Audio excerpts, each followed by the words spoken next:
ये ईसाइयों का सबसे पवित्र अवशेष है। हेरिंगबोन लिनन का एक टुकड़ा 4 मीटर से कुछ लंबा और 1 मीटर चौड़ा। देखने में यह कपड़ा अच्छा नहीं है। इस पर निशान हैं, जला है, दाग और धब्बे हैं। लेकिन इस पर बनी इमेज इसे गैर मामूली बनाती है।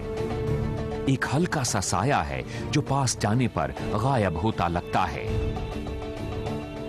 अगर कुछ दूर से देखें तो आगे पीछे दोनों ओर से ऐसे पुरुष का साया सा नजर आता है जिसे मारा पीटा गया, छुरा घोंपा गया और सलीब पर चढ़ा दिया गया। पिछले 150 साल से यह कपड़ा इटली के शहर ट्यूरेन के सेंट जोसेफ के कैथेड्रल में रखा है और इसी वजह से इसका नाम पड़ा द श्राउड ऑफ ट्यूरेन।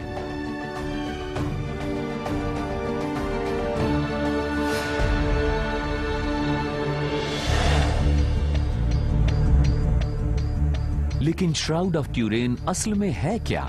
ये एक लंबी जुनून भरी बहस का मुद्दा है। क्या ये वाकई जीसस का कफन है या ये नकली है?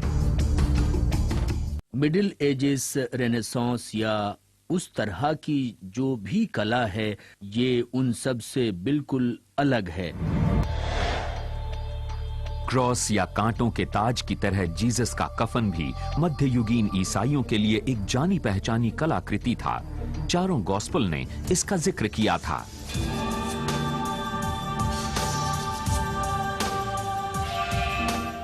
बाइबल के अनुसार क्रूसिफिकेशन के बाद जीसस को पास के एक मकबरे में ले जाया गया था, जहां उन्हें दफन करने के लिए तैयार किया गया था।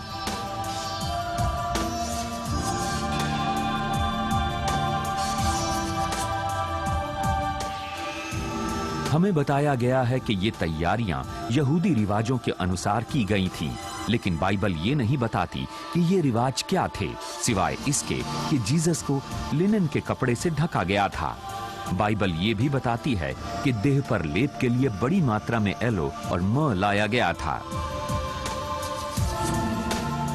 और फिर क्रूसिफिकेशन के 2 दिन बाद ऐसी घटना हुई जिसने एक नए धर्म को जन्म दिया।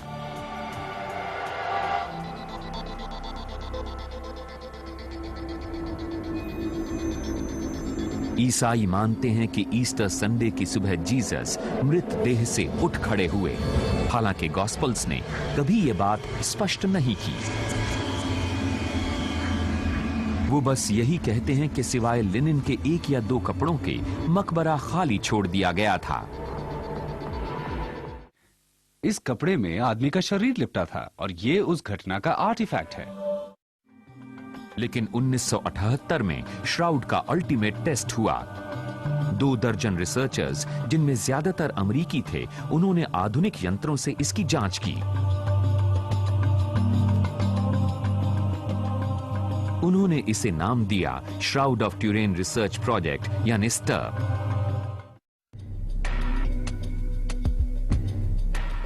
स्टर्प टीम 1978 में ट्यूरेन पहुंची।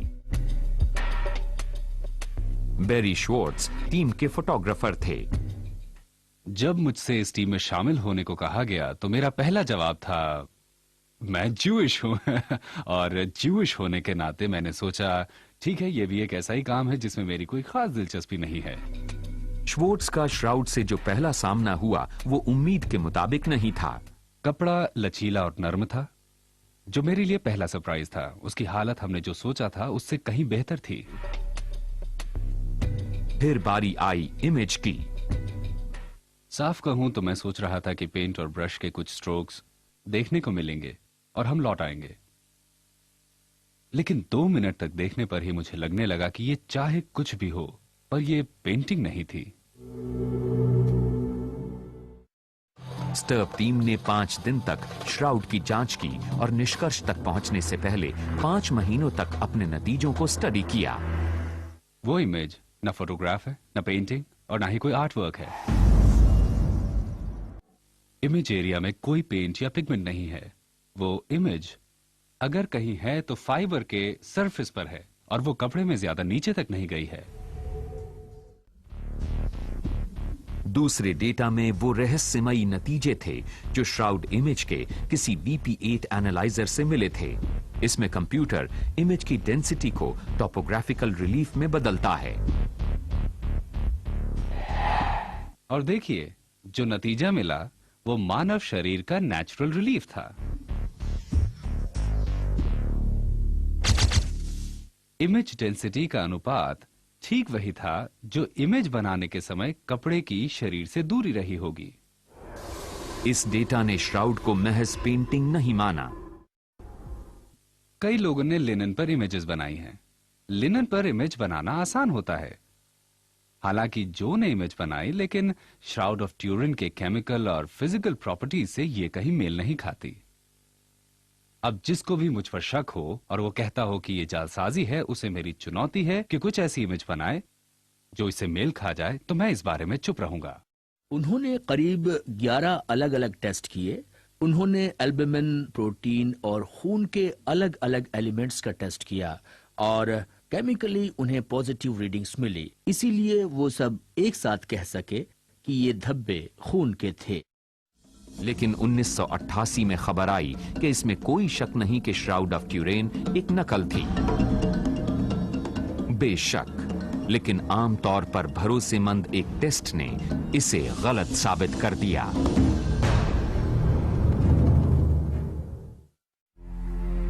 ये सारी बात कि श्राउड असली है या नहीं 1988 में ही निपट जाती, जब 3 पोस्टेज स्टैंप जितना टुकड़ा एक कोने से काटा गया।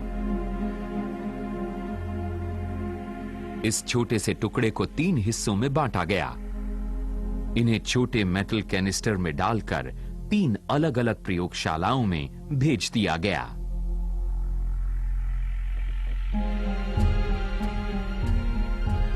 इसका उद्देश्य कार्बन 14 नामक टेस्ट से श्राउड की उम्र का पता लगाना था।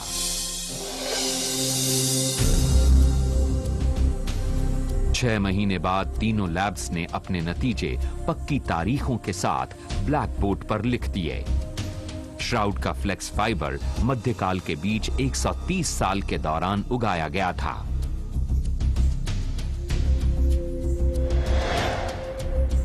बहस खत्म हो गई। श्राउड ऑफ ट्यूरेन नकली था।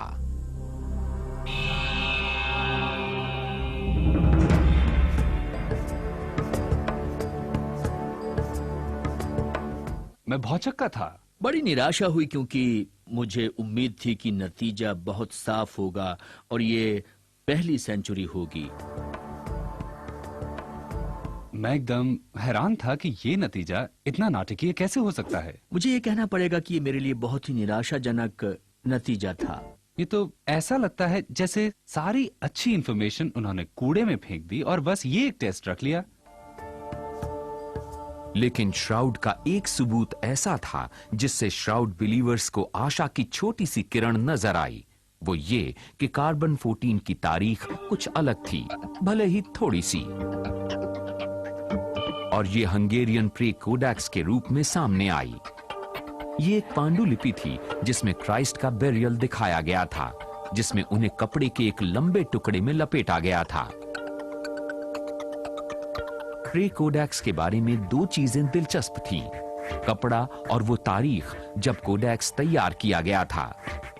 कार्बन डेटिंग ने बताया कि श्राउड की पहली संभावित तिथि 1260 थी। हंगेरियन प्री मैन्यूस्क्रिप्ट 1190 में बनी थी, करीब 70 साल पहले। जिस कलाकार ने प्री मैन्यूस्क्रिप्ट इलस्ट्रेट की थी, उसने क्राइस्ट के बेरियल क्लॉथ को 2 स्पष्ट हिस्सों में बांटा था। एक तो बहुत ही रेयर हैरिंगबोन वीव और 4 छेद जो मोटे तौर पर अंग्रेजी अक्षर एल बनाते थे। श्राउड ऑफ ट्यूरेन में ये दोनों फीचर्स हैं। इसका मतलब ये हुआ कि जिसने भी प्री मैन्यूस्क्रिप्ट इलस्ट्रेट किया था वो श्राउड से वाकिफ था, यानी C14 टेस्ट में इसे मध्यकालीन जालसाज का कारनामा बताए जाने से करीब 1 सदी पहले। तो ये कार्बन डेट पर एक तरह से विवाद खड़ा करता है। श्राउड में आस्था रखने वाले कई रहस्यमयी संयोगों का जिक्र करते हैं और जिनमें श्राउड की तारीख बहुत पहले की बताई जाती है। चलिए पानी के धब्बों का एक खास मामला ही ले लें। ऑल्डो गुरेस्की ने पहली बार कुछ रिवीलिंग पैटर्न्स नोटिस किए थे और इनका वास्ता गीले श्राउड को तह किए जाने के तरीके से है। श्राउड असल में कॉन्सेंट्रीना की तरह बड़े ही ढीले ढाले अंदाज में तय किया गया था। एक्सपेरिमेंटल कपड़ा एक जार में रख दिया गया जिसकी तली में 1 इंच पानी था और यह जरा तिरछा था।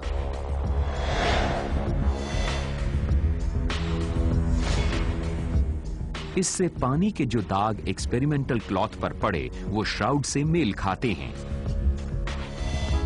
लेकिन यहां कंटेनर कौतूहल पैदा करता है।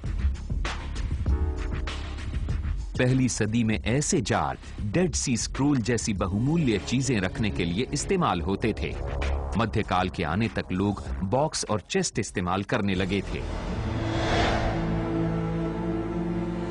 श्राउड की ऑथेंटिसिटी को लेकर बिलीवर्स उन पद चिन्हों का भी जिक्र करते हैं जिनमें जेरूसलम से मेल खाती मिट्टी और लाइमस्टोन के कण हैं। श्राउड की सिलाई के बहुत ही रेयर स्टाइल का भी जिक्र है जो मध्यकाल में नहीं था, लेकिन पहली सदी में जूडिया में इस्तेमाल होता था, और यह भी कि लिनन एक ओवरसीज लूम पर बुना गया था जो पहली सदी के दौरान पश्चिम एशिया में बहुत आम था, लेकिन मध्यकाल के दौरान फ्रांस में बहुत ही कम देखने को मिलता था। श्राउड बिलीवर्स के लिए ये सभी विसंगतियां रिसर्च के दिलचस्प विषय थे, लेकिन अगर कार्बन डेटिंग सही थी तो ये सब बेमानी हो जाते थे। इसलिए सवाल उठता है कि क्या कार्बन डेटिंग गलत हो सकती थी? C14 टेस्ट्स में क्या गलत हुआ होगा या नहीं, ये डिबेट बहुत ही टेक्निकल है और ये जल्दी खत्म होने वाली नहीं। लेकिन एक और संभावना है जो 2 जर्मन लेखकों की एक विवादास्पद किताब में सामने आई। उनका मानना है कि कार्बन 14 टेस्ट एकदम सही थे, लेकिन उनका श्राउड ऑफ ट्यूरेन से कुछ लेना देना नहीं। लेखकों का मानना है कि जिस दिन श्राउड में से टुकड़ा काटा गया, किसी ने नमूना बदल दिया। हालांकि वीडियो कैमरास बिना रुके लगातार चल रहे थे, फिर भी किसी ने श्राउड के टुकड़ों की जगह मध्यकालीन लिनन के टुकड़े रख दिए। तो फिर यह बात कैमरों ने क्यों नहीं पकड़ी? होल्गर कर्स्टन की एक थ्योरी है जिसके बारे में वो बताते हैं।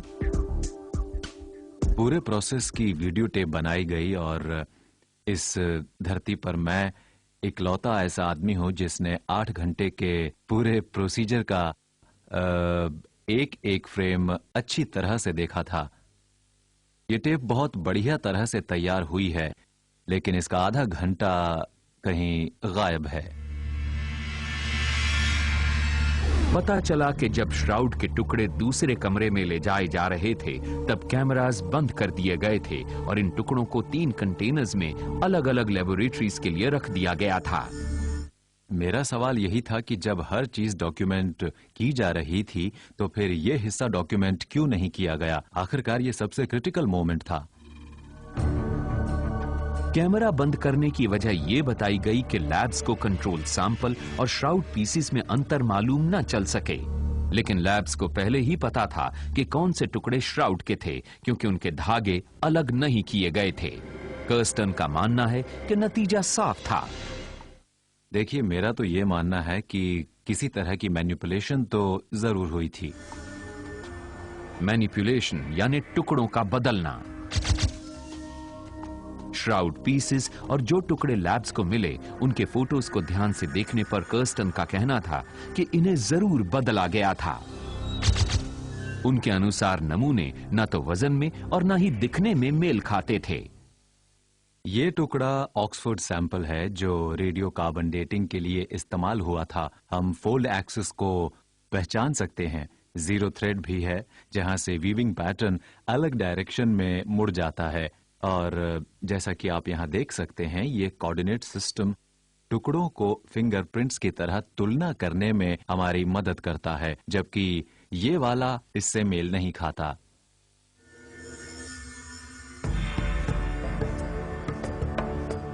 अगर कर्स्टन सही भी हैं, तो चर्च श्राउड को इनऑथेंटिक साबित करने में धोखा क्यों देगा?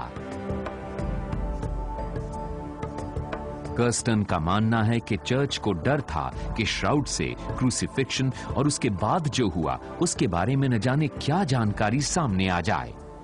यहाँ पर हम साइड में घाव से खून बहता देख सकते हैं, वो जाना माना साइड वुंड जो लॉन्जाइनस ने अपने भाले से बनाया था, जबकि यहाँ पर हम साफ तेज खून बहता देख सकते हैं जब शरीर को सीधा लिटाया गया। इनका मानना है कि बहता खून ऐसा फोरेंसिक साइन है जिससे जीसस के क्रूसिफिक्शन के बाद उनकी असली हालत बयां होती है। देखिए, मृत शरीर में से खून इस तरह नहीं बह सकता जैसा कि हम श्राउड पर देखते हैं। कर्स्टन का मानना है कि जब जीसस को क्रॉस से उतारकर पास के मकबरे में ले जाया गया उस समय वो जिंदा थे और जिस कपड़े में उन्हें लपेटा गया वो एक ऐसा फोरेंसिक सबूत है जो गलत नहीं हो सकता। होल्गर कर्स्टन ने अपनी किताब द जीसस कॉन्स्पिरेसी में एक विवादित थ्योरी दी है कि जीसस को उनकी जिंदगी बचाए जाने के प्लान का लाभ मिला था और कर्स्टन ने इसके लिए बाइबल का इस्तेमाल किया। गॉस्पेल्स के अनुसार जीसस के एक सीक्रेट फॉलोअर ने उनकी मृत्यु के बाद उनके शरीर की देखभाल का इंतजाम किया था। इस व्यक्ति का नाम था जोसेफ और उसने क्रूसिफिक्शन के नजदीक ही एक मकबरा खरीदा था, हालांकि ये जगह उसके निवास से बहुत दूर थी। जोसेफ ऑफ अरिमथिया ने उस जगह एक नया मकबरा खरीदा जहां जीसस को ले जाया जाना था। ये बहुत ही पिक्यूलियर है क्योंकि जैसा कि नाम से पता चलता है जोसेफ और उसका परिवार मूल रूप से अरिमथिया से आया था, लेकिन जोसेफ ऐसा नया मकबरा क्यों खरीदेगा जहां पहले किसी को दफनाया नहीं गया था। कर्स्टन का मानना था कि मकबरा इसलिए खरीदा गया ताकि जीसस की जिंदगी बचाने का प्लान पूरा हो सके। वो तर्क देते हैं कि जीसस ने क्रॉस पर जितना समय काटा वो बहुत ही कम था। ये बहुत ही अजीब है कि जिंदगी बाकी ना होने के कोई भी संकेत मिलने के सिर्फ 3 घंटे बाद ही उन्हें क्रॉस से उतार लिया गया, जबकि रिपोर्ट्स के मुताबिक कुछ लोग 5 दिन तक क्रॉस पर लटके रहने के बाद भी जिंदा रहे।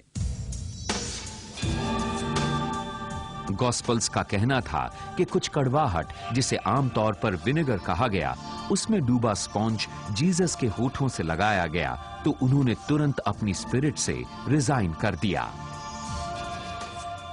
ऐसा भी हो सकता है कि जो ड्रिंक उनके होठों से लगाई गई उसमें किसी तरह की बेहोशी की दवा रही हो।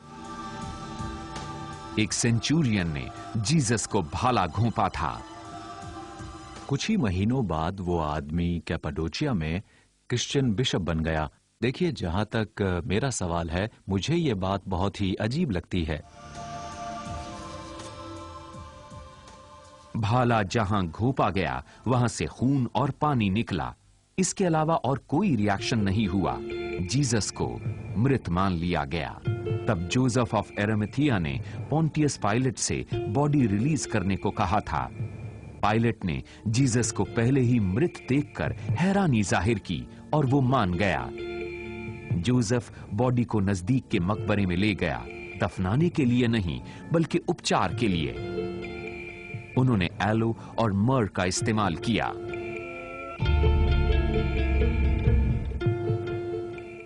एलो और मर दवाई के रूप में जानी जाती हैं। इन दवाइयों का इस्तेमाल आज भी किया जाता है। मर खून का बहना रोकती है, जबकि एलो घावों को बड़ी तेजी से भरने के लिए जाना जाता है। कोड़ों की मार से शरीर पर जो घाव बने थे, उन्होंने उन्हें ठीक करने की कोशिश की और उसके बाद पूरे शरीर को मुलायम लिनन के कपड़े से ढक दिया गया ताकि कंटामिनेंट्स या कीड़े मकोड़े और मक्खियां दूर रहें। ये सब कुछ उन्हें जीवित रखने के लिए किया गया था। कर्स्टन का मानना है कि मर और जीसस के बुखार वाले शरीर की गर्मी से कपड़े पर इमेज बनी। एक्सपेरिमेंट से पता चलता है कि मर कपड़े पर हल्के भूरे रंग की तस्वीर या इमेज बना सकता है, और इसके बारे में बताने के लिए किसी चमत्कार या सुपरनैचुरल एक्सप्लेनेशन की कोई जरूरत नहीं है।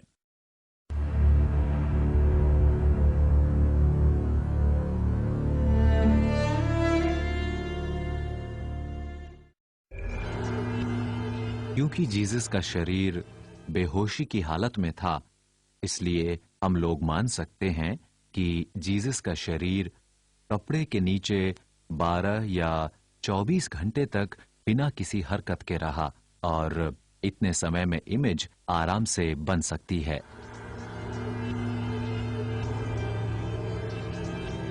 तो इसके बजाय हमारे पास ये है।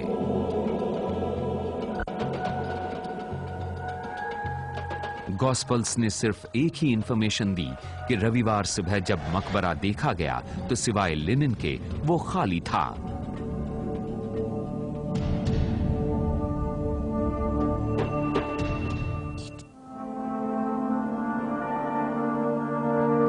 तो इसमें जीसस की क्या भूमिका है?